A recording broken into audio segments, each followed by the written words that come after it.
Hati-hati dengan sikap mental yang pasif dan minta dilayani. Semuanya jadi ningrat, jadi bangsawan. Orang lain dianggap harus melayani dirinya. Kenapa bisa begitu? Karena visi belajarnya sejak awal sudah tersesat.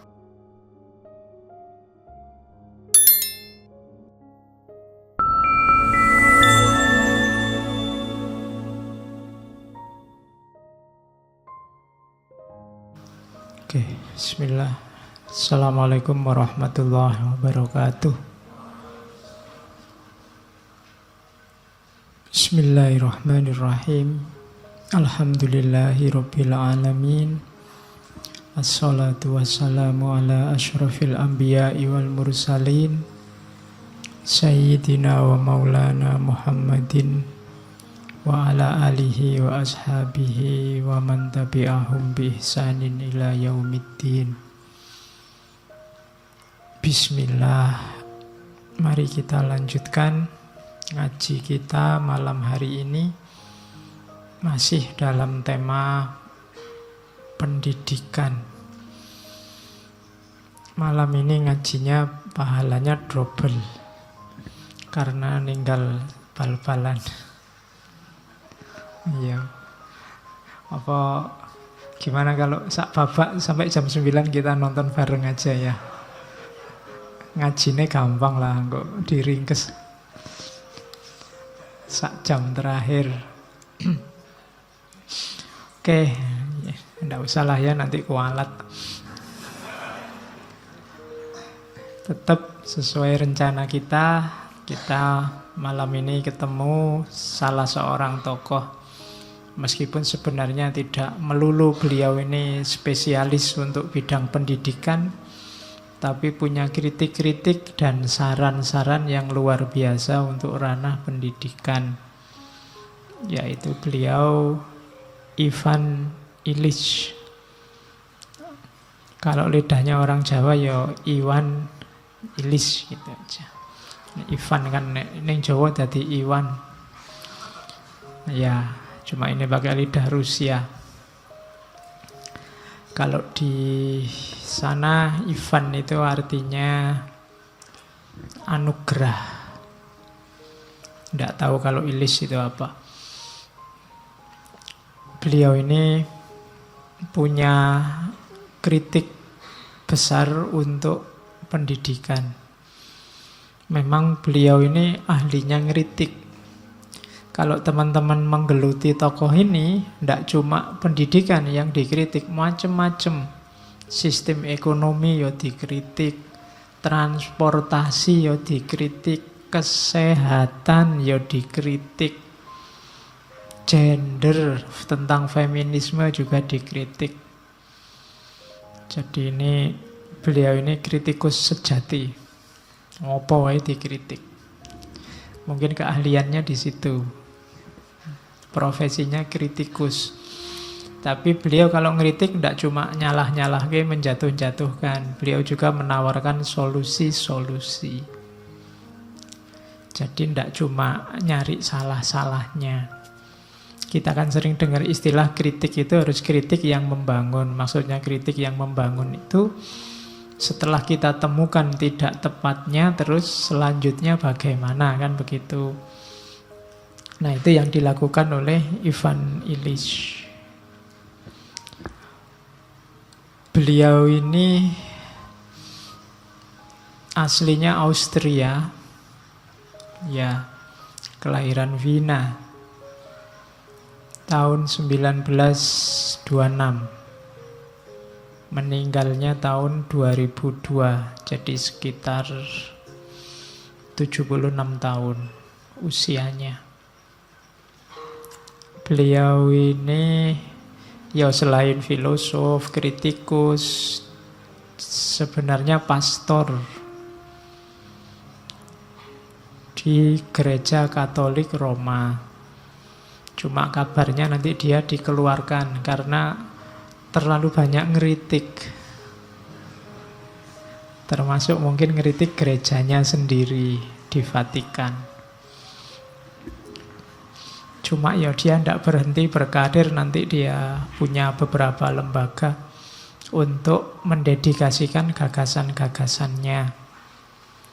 Malam ini kita bawa The Schooling Society. Salah satu kritiknya terhadap sekolah. Pendidikan itu penting, tapi sistem yang kita sebut sekolah hari ini apa ya penting?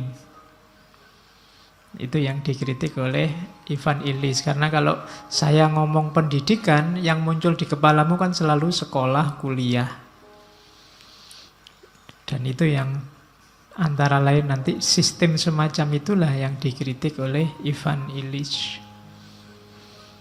Ya, peradaban tengah di barat itu kan memang terkenal dengan sistem sekolahnya.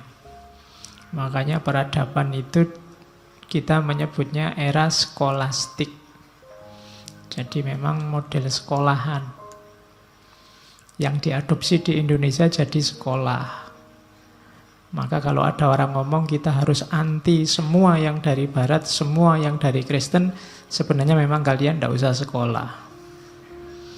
Karena istilahnya saja itu dari tradisi Kristen, skolastik. Tapi kan mikirnya tidak sependek itu. Dan nanti yang dikritik oleh Ivan Illich juga tidak sekedar itu. Oke, semoga kita dapat banyak dengan pendidikan. Di tengah hari ini kita ribut luar biasa tentang isu macam-macam. Yang entah penting, entah tidak. Biarlah yang ribut-ribut, kita terima hasilnya saja. Sudah terlalu banyak orang komentar, terlalu banyak orang memberikan pandangannya, dan kamu tidak usah capek-capek ikut memberikan pandangan. Yang jauh lebih pintar sudah ngomong, ngapain kamu juga ngomong? Siapa nanti yang mendengarkan, ya? Jadi kita ngambil ilmunya saja. Mereka gegeran, kita ambil hikmahnya. Sekarang saya punya banyak wawasan baru yang luar biasa. Aku sekarang ngerti benderanya Nabi kayak gimana. Aku sekarang ngerti, ilmuku tambah banyak akhir-akhir ini. Oke, yo ben wae wong-wong gegeran, cuma saya ngambil manfaatnya saja. Lumayan wawasanku tambah. Tambah harus kehilangan kuota untuk posting apa komentar. Ya memang apa-apa kuncinya di pendidikan. Kalau pendidikan kita sukses, tingkat literasi, tingkat kemelekan pengetahuan, tingkat keberdayaan, keilmuan kita tinggi, mungkin hal-hal yang tidak perlu tidak terjadi. Kalau pendidikan kita sukses, banyak orang pinter, mungkin pemerintah tidak terlalu sibuk ngurus kita, dan juga kita tidak terlalu butuh pemerintah. Karena kita sudah bisa ngurusi diri kita sendiri. Kita sudah jadi baik dan tertib tanpa harus perlu diatur-atur. Dan itu jasanya pendidikan sebenarnya. Kalau situasi kita masih ruwet, kacau, tidak karu-karuan, mungkin juga memang karena level pendidikan kita masih belum tinggi. Dan kalau saya ngomong kayak gini kan kalian sudah tidak komplain lagi, memang kenyataannya begitu. Oke, tapi ya tidak boleh pesimis. Banyak hiburannya. Saya sering tenang aja, orang barat itu maju di bidang sains, kita maju di bidang spiritual. Itu kan hiburan namanya. Padahal apa ya kita maju di bidang spiritual. Kalau orang sana itu akalnya luar biasa, kalau di kita itu insting dan intuisi yang luar biasa. Kalau mereka akalnya luar biasa, ya buktinya sains berkembang. Tapi apa benar di kita insting intuisinya berkembang, saya juga tidak yakin. Ya, oke. Oke, kita lihat Ivan Illich. Pandangannya tentang The Schooling Society. Nah, Ivan Illich ini pertama-tama sebenarnya dia ngeritik situasi pendidikan ya, tempat dia meneliti di Amerika Selatan dan Amerika Latin. Yang di sana banyak orang terbelakang.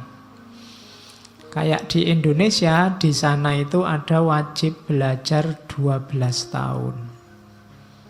Di Indonesia kan juga begitu. SD 6 tahun, SMP 3 tahun, SMA 3 tahun. Nah, mereka yang tidak sekolah 12 tahun, minimal itu dianggap masyarakat yang terbelakang. Masyarakat yang tidak terdidik.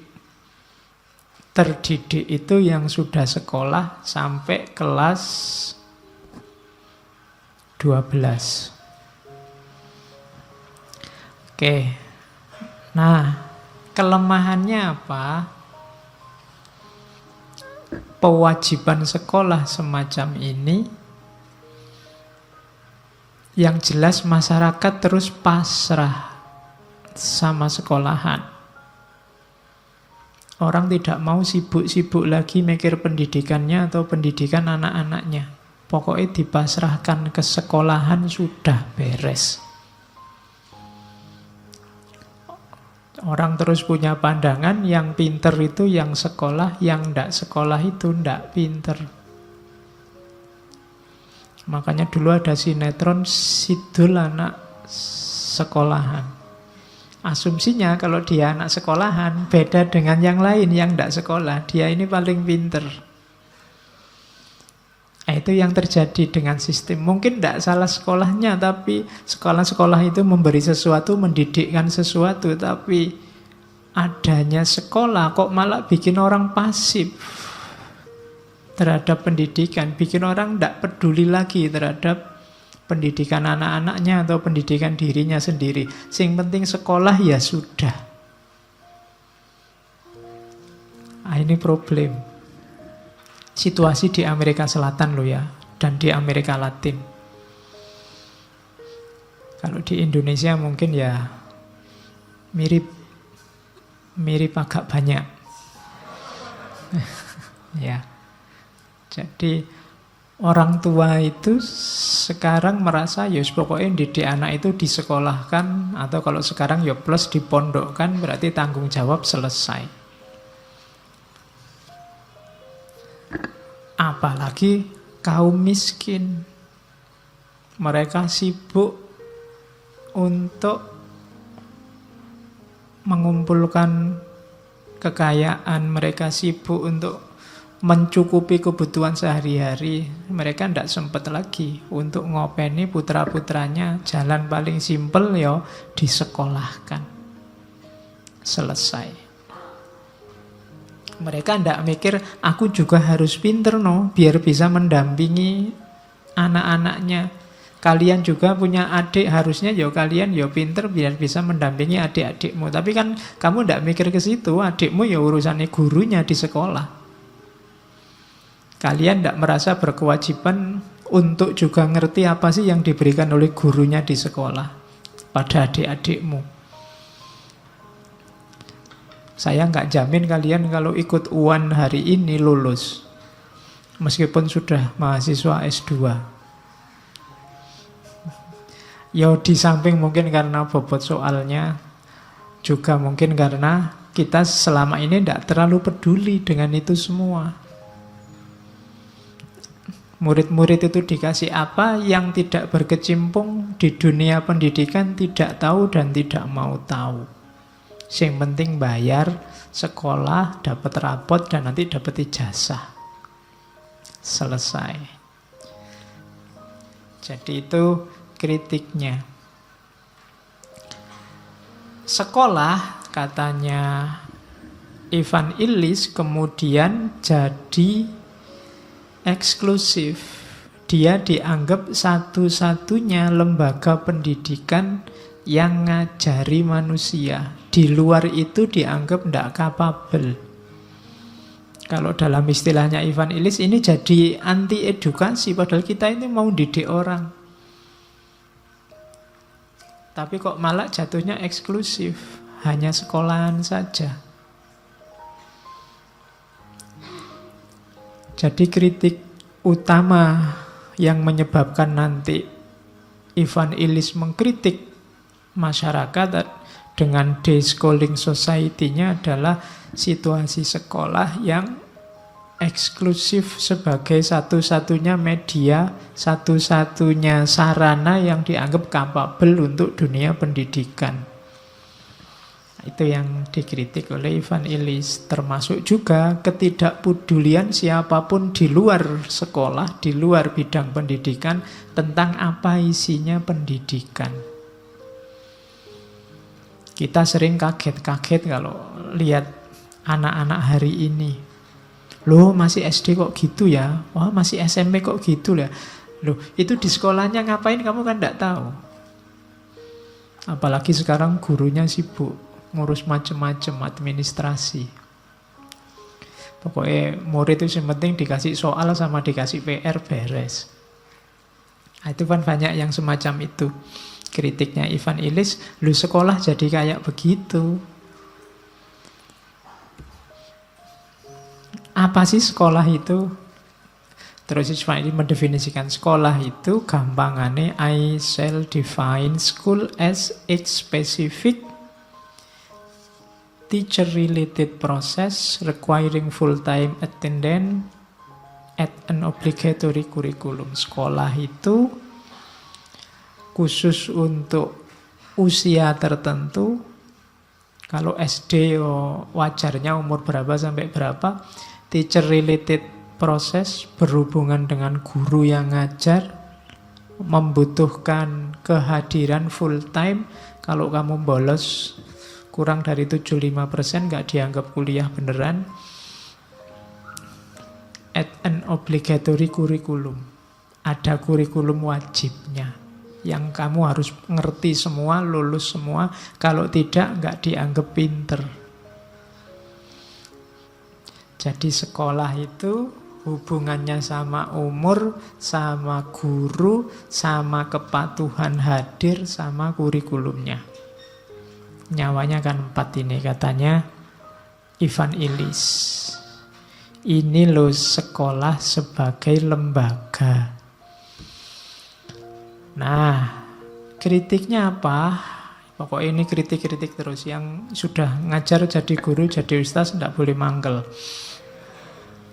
Kamu merasa selama ini penting, ternyata malah ngerusak, katanya Ivan Illich. Oke, ini kritiknya yang pertama. Pendidikan itu kan, katanya Ivan Illich, itu kan harusnya pengalaman belajar seseorang sepanjang hidupnya. Minal mahdi ilal lahdi, katanya hadis. Namun hak setiap orang untuk belajar dipersempit oleh kewajiban sekolah. Kadang di kampus-kampus itu kalau ijazahmu lebih dari 2 tahun, kamu ndak iso daftar. Jadi kok ada hubungan sama umur, padahal sekolah itu kan untuk sepanjang hayat, belajar itu kan sepanjang hayat. Kalau simbahmu daftar SD kok ndak boleh? Misalnya kan gampang-gampangannya ngono. Loh, kalau dia pingin sekolah SD lagi kenapa? Kalau dia merasa ndak mampu, pingin ngerti kan harusnya ndak masalah. Sekolah mengelompokkan orang dari segi umur. Terus anak harus hadir di sekolah, anak harus belajar di sekolah, dan anak hanya bisa diajar di sekolah. Jadi kritik pertama ini. Seolah-olah sekolah itu satu-satunya tempat yang sah untuk belajar. Di luar sekolah tidak. Anak pinter itu identik dengan anak sekolahan. Kalau tidak pinter ya tidak. Di desa saya dulu orang yang kuliah bisa dihitung dengan jari. Tapi jangan dikira isinya orang bodoh-bodoh. Mereka ya orang pinter-pinter di bidangnya masing-masing. Yang tani ya ahli di bidang pertanian, meskipun dia tidak kuliah di fakultas pertanian. Karena yang kuliah di fakultas pertanian tidak mau jadi petani. Maunya jadi PNS. Ya. Simbahku itu tani. Kalau dibandingkan beliau sama aku, ilmu pertaniannya ya jauh menang simbahku. Nek saya ngerti ini filsafat. Jadi kalau mau debat, tidak nyambung. Satu filosof, satu petani. Tapi kita ahli di bidang kita masing-masing. Simbahku tidak sekolah. Beliau zaman Belanda dulu ya paling sekolahnya mentok SR tidak lulus. Tapi wawasan pengalamannya luar biasa. Beliau apa lagu-lagu Jepang, apa lagu-lagu Belanda. Meskipun tidak pernah kursus bahasa Jepang, bahasa Belanda. Oh itu tidak pernah kuliah juga di sastra Jepang apa sastra Belanda. Tapi bisa. Tetangga saya dulu malah orang biasa juga, di rumahnya banyak buku-buku macam-macam. Beliau suka membaca. Tapi yang sama statusnya petani. Kalau disebut anak sekolahan juga tidak. Tapi mungkin wawasannya tidak kalah sama anak sekolahan. Tapi pakai logika sekolahan, mereka disebut bukan orang terdidik. Karena tidak pernah sekolah. Padahal mungkin jauh lebih pintar daripada guru-guru yang ngajari saya. Itu yang tidak dipikir oleh dunia persekolahan hari ini. Kritik yang pertama itu. Kemudian sekolah seringkali mendehumanisasi. Mendehumanisasi itu memposisikan manusia tidak kayak manusia. Kayak robot, kayak barang. Kadang di ranking. Ranking 1, ranking 2, ranking 3. Kamu kastanya kumlot, kamu kastanya lulus dengan memuaskan, kamu kastanya lulus dengan susah payah. Lah ya kan di klaster-klaster. Wong manusia sama-sama manusianya. Mungkin kamu pinter di mana, dia pinter di mana. Kalau bahasanya Ilis, lo kok tidak memanusiakan manusia sekolah? Manusia di kelas-kelas, di kelompok-kelompok, ada kelas 1, kelas 2, kelas 3. Itu kritiknya yang kedua. Lah kok begini? Wong itu kan belajar. Malah manusia didehumanisasi, tidak egaliter, diskriminatif, mekanistik. Makanya tadi saya bilang kayak robot. Diskriminatif itu ya orang tertentu uangnya banyak, bisa sekolah favorit, fasilitasnya luar biasa. Sini tidak punya uang, bisa sekolah aja untung, daftar nggak bayar SPP, nggak boleh ikut ujian. Dehumanisasi, padahal katanya pendidikan itu hak sebagai manusia, tapi kok jatuhnya dehumanisasi. Yang ketiga, penyelenggaraan pendidikan itu sifatnya sangat mekanis, administratif, dan itu berlawanan dengan semangat pendidikan. Semangat pendidikan itu meningkatkan kualitas, membebaskan manusia, meningkatkan kualitasnya manusia, tidak mekanis harusnya. Tapi kok malah jadi mekanis sekarang, malah jadi dehumyon sekarang, malah berlawanan dengan visi pendidikan sekarang. Kritiknya yang keempat, tentang lembaga sekolah. Yang ketiga, yang keempat, sekolah itu kok berjarak ya dengan realitas. Sekolah itu, kalau logikanya orang sekolah itu belajar tentang dunia, dianggap lebih bernilai daripada belajar dari dunia. Ngerti bedanya ya? Yang satu belajar tentang dunia, yang satu belajar dari dunia.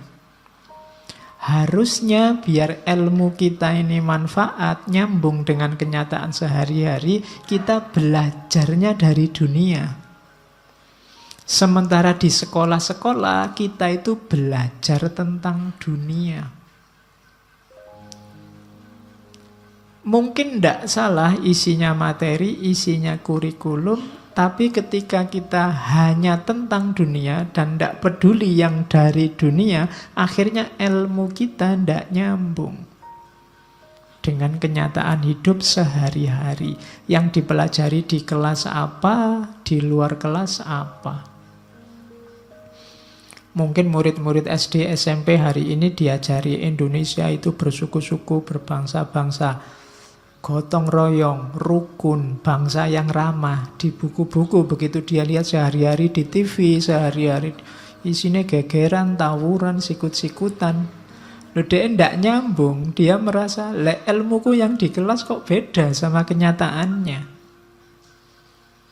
Jadi ya dia belajar tentang dunia tapi tidak belajar dari dunia. Dia akhirnya tidak bisa membaca kalau ada fenomena yang berbeda dengan yang dibunyikan di bukunya. Dan ini bisa menyebabkan kebingungan-kebingungan. Terus akhirnya apa? Pendidikannya jadi anti realitas. Pendidikan yang berjarak dari kenyataan.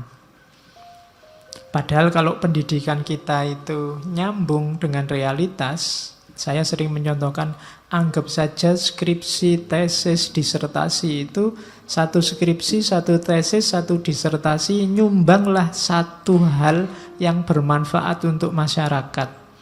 Oh, kita sebenarnya sudah maju luar biasa. Dihitung saja misalnya di UIN Jogja itu setahun wisuda 4 kali. Sekali wisuda 500-an mahasiswa. Berarti setahun 2000. Ada 2000 skripsi atau tesis atau disertasi. Kalau satu skripsi menyelesaikan satu problem dalam hidup nyata di realitas, bayangkan setahun ada 200 masalah yang terselesaikan. 200 problem yang beres. Tapi kenapa tidak jalan begitu? Karena tesismu tesis perpustakaan. Begitu selesai juga baliknya ke perpustakaan. Iya. Kamu sendiri habis wisuda juga lupa isinya apa. Ya kan itu yang terjadi. Bayangkan kalau diatur yang bagus, misalnya ditata biar ya, kontribusi tidak harus besar, urusan kecil-kecil aja, level lokal aja terselesaikan. Nanti kampus di masing-masing daerah juga problem-problem lokalnya. Yang ini nanti jadi sumbangan kontribusi mungkin untuk para pemimpin, para pejabat untuk mengambil kebijakan. Oh, itu kan luar biasa solusinya. Peradaban Islam bisa jaya lagi kalau bisa begitu. Tapi kan tidak. Yang terjadi memang mungkin pendidikan kita di kelas-kelas itu tidak nyambung dengan realitas, dengan kenyataan. Nah, ini PR besar dari Ivan Illich. Terus kritik selanjutnya, ada monopoli legitimasi sekolah. Ini saya tadi sudah disinggung ya. Katanya Ivan Illich, orang yang mengenyam pendidikan di sekolah dianggap telah memiliki keterampilan yang memadai, yang ditandai dengan diberikannya ijazah. Dalam pandangan Illich, sekolah telah memonopoli keterampilan atau peran sosial yang seharusnya tidak dilakukannya. Jadi ini problem legitimasi. Sekarang itu sepinter apapun kalian tidak akan diakui sebelum punya ijazah dari sekolah-sekolah, dari kampus-kampus. Jadi mbok kamu beneran pinter, jenius, tidak ada orang yang bantah. Diskusi sama profesor manapun kamu menang, tapi kalau tidak pegang ijazah, kamu tidak akan dianggap legitimate kepintaranmu. Jadi yang memonopoli legitimasi ini siapa? Sekolah. Ya sekolah termasuk kampus ya. Kamu jangan tenang-tenang. Yang dikritikan sekolah bukan kampus. Podo ae itu sekolah sama kampus. Wong sistemnya sama. Jadi logikanya kan selalu logika ijazah. Yang penting ijazah. Maka jangan terlalu disalahkan kalau ada orang nyalek apa-apa terus beli ijazah. Wong yang ditanyakan ijazah kok, bukan pengetahuannya. Coba syaratnya diganti. Untuk caleg ini harus ngerti ini, bisa ini, ngerti ini, bisa ini. Oh, itu mungkin beda. Wong yang diminta memang punya ijazah. Ayo beli aja. Kan banyak yang beli ijazah. Oke, itu kan ada anekdotnya kan. Ada caleg yang dicurigai ijazahnya palsu terus ditanya, ini ijazahnya palsu ya Pak? Loh enggak Pak, katanya yang jual asli nih Pak. Iya. Jadi podo wae berarti ijazahnya palsu. Ya, jadi ternyata hari ini kita parameter satu-satunya untuk mengidentifikasi orang ini pinter atau tidak, ijazahnya. Ya ijazah itu nanti kan hari ini melihatnya gampang, terus dilihat dari gelarnya. Kan ada gelar itu profesor, doktor, MA, MSI, SU, MBA, BMX, macam-macam. Ada gelar pewanjang itu kan. Nah, ya. Jadi kita dimonopoli di situ, cara berpikir kita dikooptasi di situ. Kita ndak bisa lagi kritis. Wong ijazah itu kan simbol dari keahlian, keterampilan yang kamu miliki. Tapi sekarang dibalik, yang dilihat ijazahnya dulu. Yang kedua, akhirnya apa? Sekolah telah menyingkirkan orang-orang yang tidak setuju dengan sistem perijazahan ini. Sekolah hanya melayani kepentingan segelintir masyarakat yang konsumtif, konsumeristik, dengan mencetak serta memasok tukang-tukang yang bisa diberikan instruksi untuk berbuat sesuai keinginan sekolah. Kuncinya ada di ijazah, dan ijazah itu penguasanya adalah sekolah. Berarti penguasa nasibmu sekarang adalah jadinya lembaganya, bukan kualitasmu. Padahal harusnya kehadiran lembaga ini menjamin kualitasmu. Tapi sekarang dibalik. Dirimu dibuang, yang ada tinggal sekolahnya. Dan yang ketiga, masyarakat terus dipaksa untuk tunduk pada diskriminasi yang didasarkan atas sertifikat atau ijazah mengenai keterampilan yang dimiliki seseorang. Jadi selembar kertas yang menentukan nasibmu. Kalau ijazah ini hilang, orang akan nganggap kemampuanmu hilang. Karena representasinya ijazah. Mbok kamu, Pak ijazah saya hilang Pak, tapi ilmu saya ndak hilang loh Pak. Ya ndak, orang tetap minta ijazah. Mending ilmumu hilang semua tapi ijazahnya ada. Orang masih percaya kamu pinter. Kan logikanya begitu. Jadi kritik terhadap sekolah yang kedua ini, monopoli legitimasi oleh sekolah. Nah, ini yang saya bilang tadi, ada kasta-kasta. Kasta muridnya, kasta siswanya, kasta mahasiswanya, bahkan ada kasta sekolah-sekolah, bahkan ada kasta-kasta negara. Semuanya serba di-ranking dengan pertimbangan administratif, parameter-parameter yang sifatnya mekanis. Kayak kalian tadi di klaster-klaster, saya tidak tahu, kelihatannya di beberapa sekolah itu dikumpulkan yang pinter-pinter nanti kelas A, yang tidak pinter kelas B. Bahkan ada yang sekolah untuk orang kaya-kaya, bayarnya mahal, fasilitasnya luar biasa. Sementara ada sekolah yang untuk orang biasa-biasa, gratis, tapi ya fasilitasnya apa adanya. Ya kan, diskriminasi, lahir kasta-kasta. Negara juga begitu, maju tidaknya negara dilihat dari sekolahannya. Yang lulus SMA berapa, yang perguruan tinggi berapa, guru besarnya berapa. Jadi Ivan Illich mengkritik, loh kok jadi begini ya sekolah itu.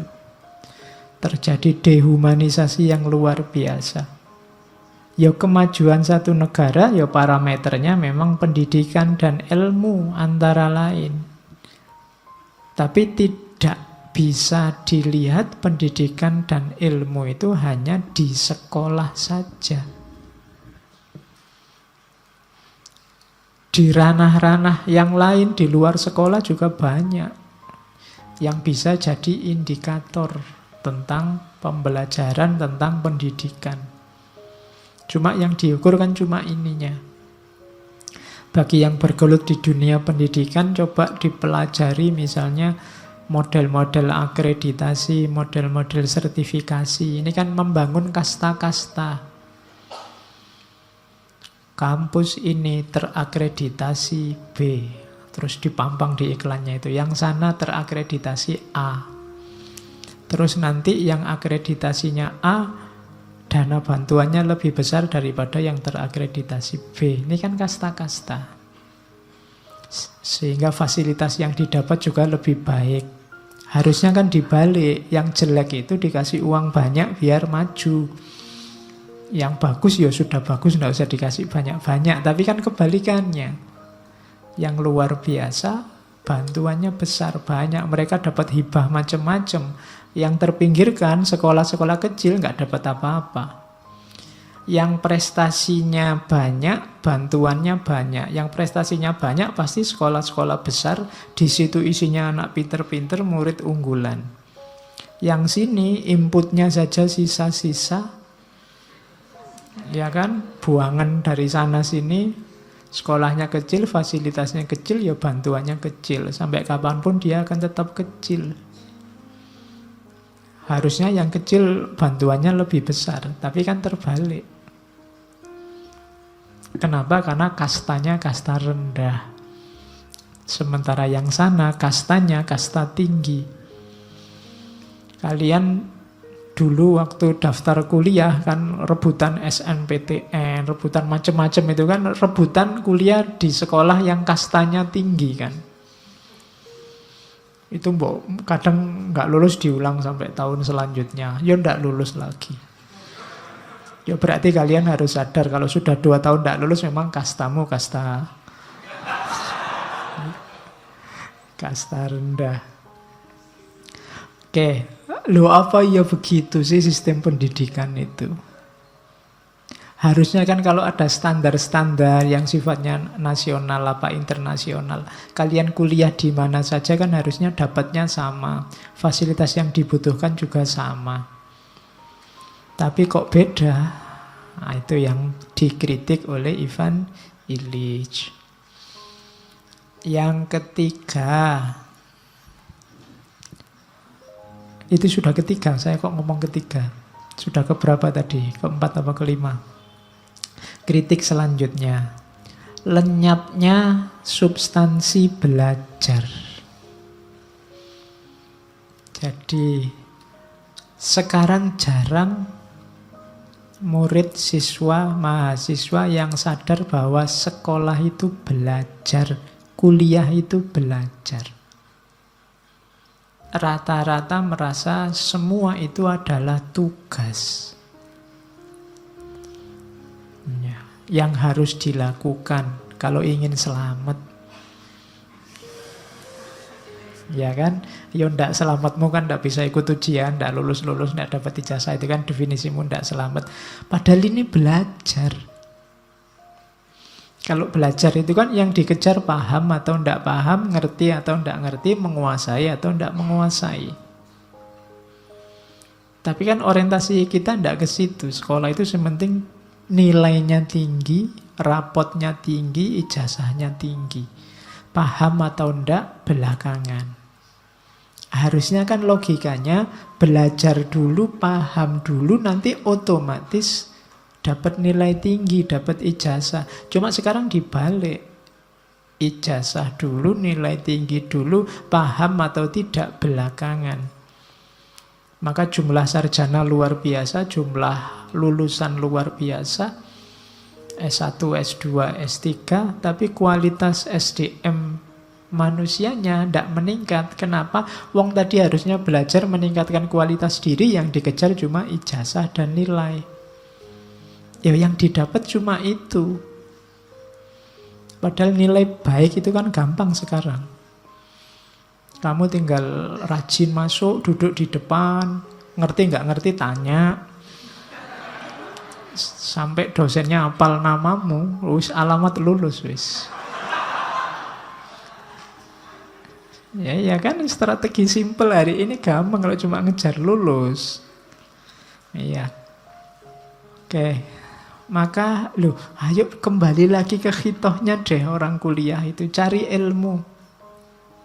Substansinya adalah belajar. Diasumsikan kayak dawuhnya Sokrates itu, ilmumu tambah, kualitas dirimu meningkat. Jangan dibalik, ijazah sama nilai itu simbolnya. Zaman saya dulu, saya diceritai salah satu guru saya, dosen saya, yang beliau cerita zaman dia kuliah, kalau merasa masih belum menguasai materi, beliau ini secara sengaja kalau ujian tidak meluluskan diri. Jadi ngerjainnya pokoknya asal nggak lulus nggak apa-apa. Memang belum ngerti, semester depan pengen ngulang. Saya nggak tahu hari ini ada nggak mahasiswa yang punya semangat begitu. Saya masih belum ngerti apa-apa Pak, saya ulang lagi kuliahnya semester depan. Kalau ada yang kayak gitu salut. Ya resikonya bayar lagi. Tapi sebelum paham, yo pengen ngulang lagi. Ya meskipun sekarang langka. Kamu kalau ditawari lulus dengan nilai baik tapi tidak paham, atau paham tapi tidak lulus-lulus, kamu kan tetap milih ya paham dan nilainya baik. Oke. Nah, sekolah dengan sistem dan logika yang semacam itu akhirnya membuat siswa tidak bisa membedakan lagi mana proses, mana hasil, mana substansi yang intinya, mana yang hanya tempelan dan simbol-simbolnya. Semuanya campur aduk. Sekarang tidak ngerti macam-macam, pokoknya logikanya semakin banyak pengajaran, semakin baik hasilnya. Semakin tambah materi, orang dianggap semakin pinter. Cuma itu dok.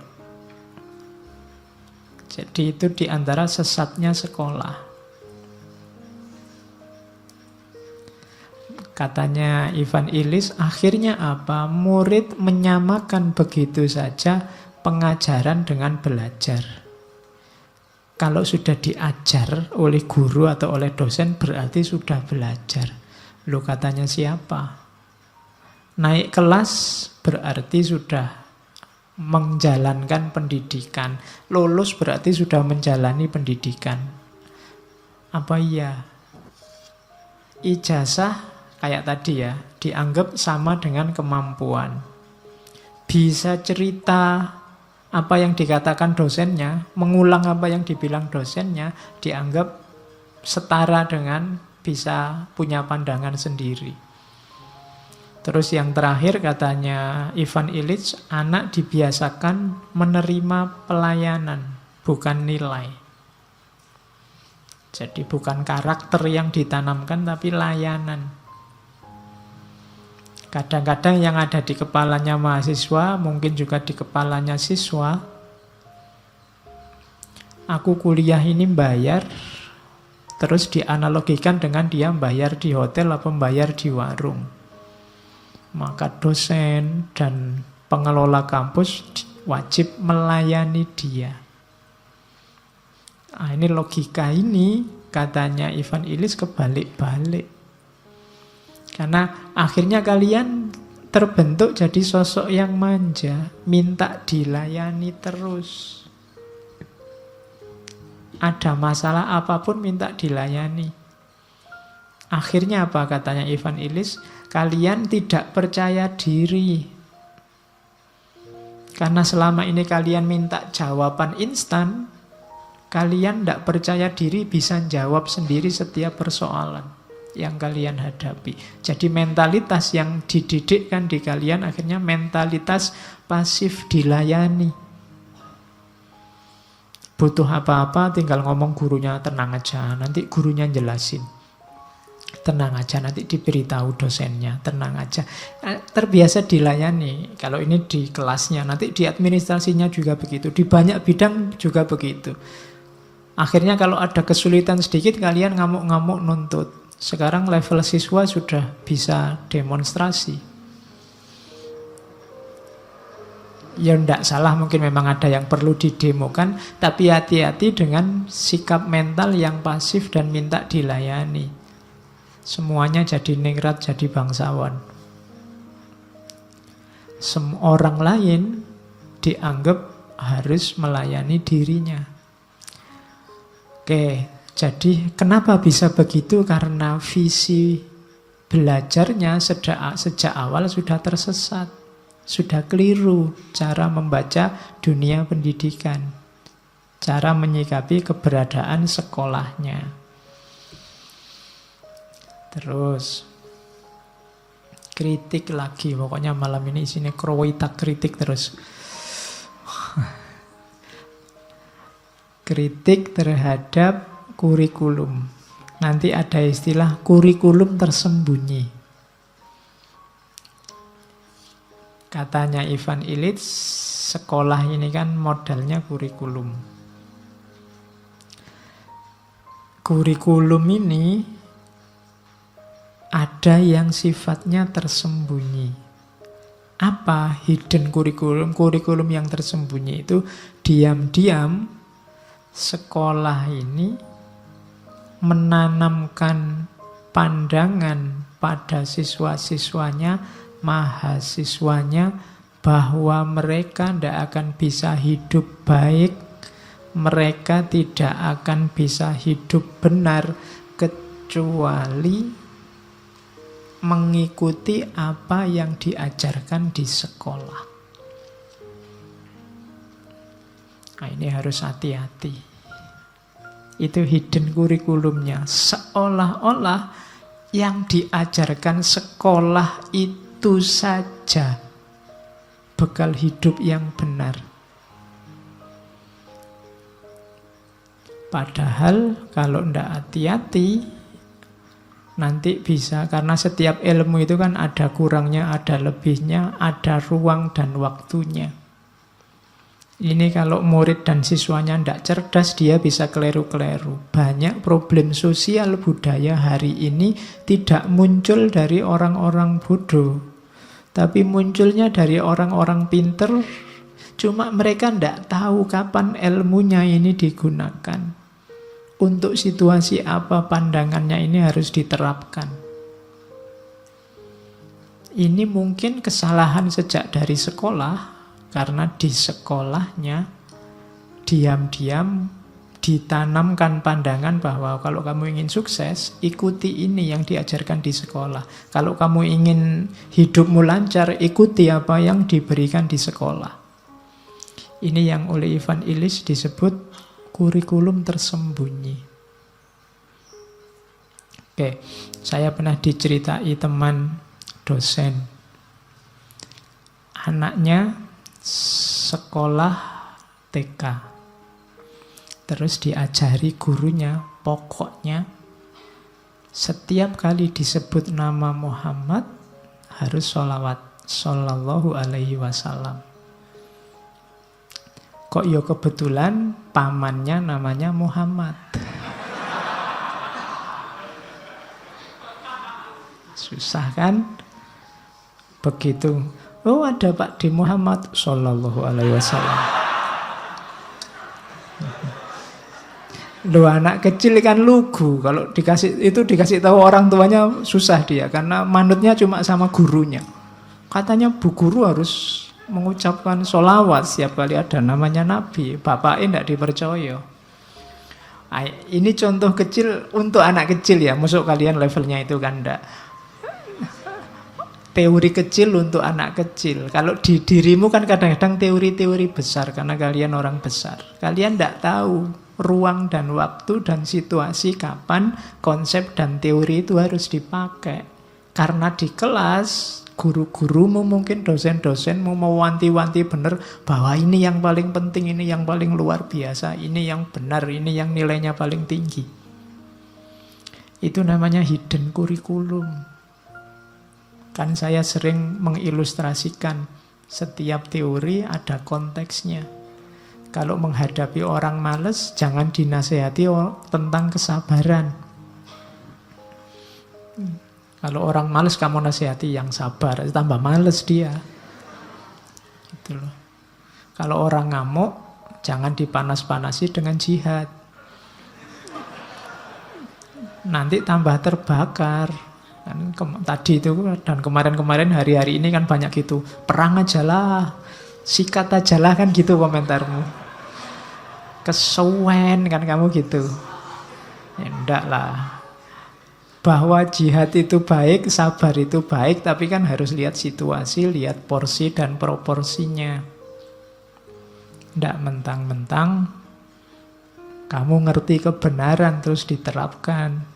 Ya dilihat ruang, waktu, dan situasinya. Pas atau tidak. Filsafat itu penting, metafisika itu penting misalnya, tapi kan untuk anak PAUD dan TK kan kamu tidak bisa ngajari teorinya Immanuel Kant tentang Das Ding an sich misalnya. Terlalu tinggi, tapi itu memang penting, tapi kan salah konteks. Jangan-jangan malah dipahami secara berbeda, secara keliru, sehingga sebenarnya yang diomongkan benar tapi ditangkapnya keliru karena ruang dan waktunya tidak pas. Nah, ini harus hati-hati. Kelas sering menyesatkan dengan hidden curriculum ini. Rasanya kayak misalnya yang mahasiswa filsafat itu, filsafat kayak penting-penting, di mana-mana filsafat. Yang mahasiswa tafsir, tafsir itu sangat penting, di mana-mana tafsir. Yang mahasiswa psikologi, intinya itu psikologi, apa-apa dianalisis sebagai psikologi. Yang mahasiswa sosiologi, semuanya dilihat sebagai relasi sosial. Itu namanya hidden curriculum. Kelihatannya cerdas, tapi sebenarnya malah kita tidak cerdas. Kita termakan oleh lembaga kita sendiri. Termakan oleh sekolah.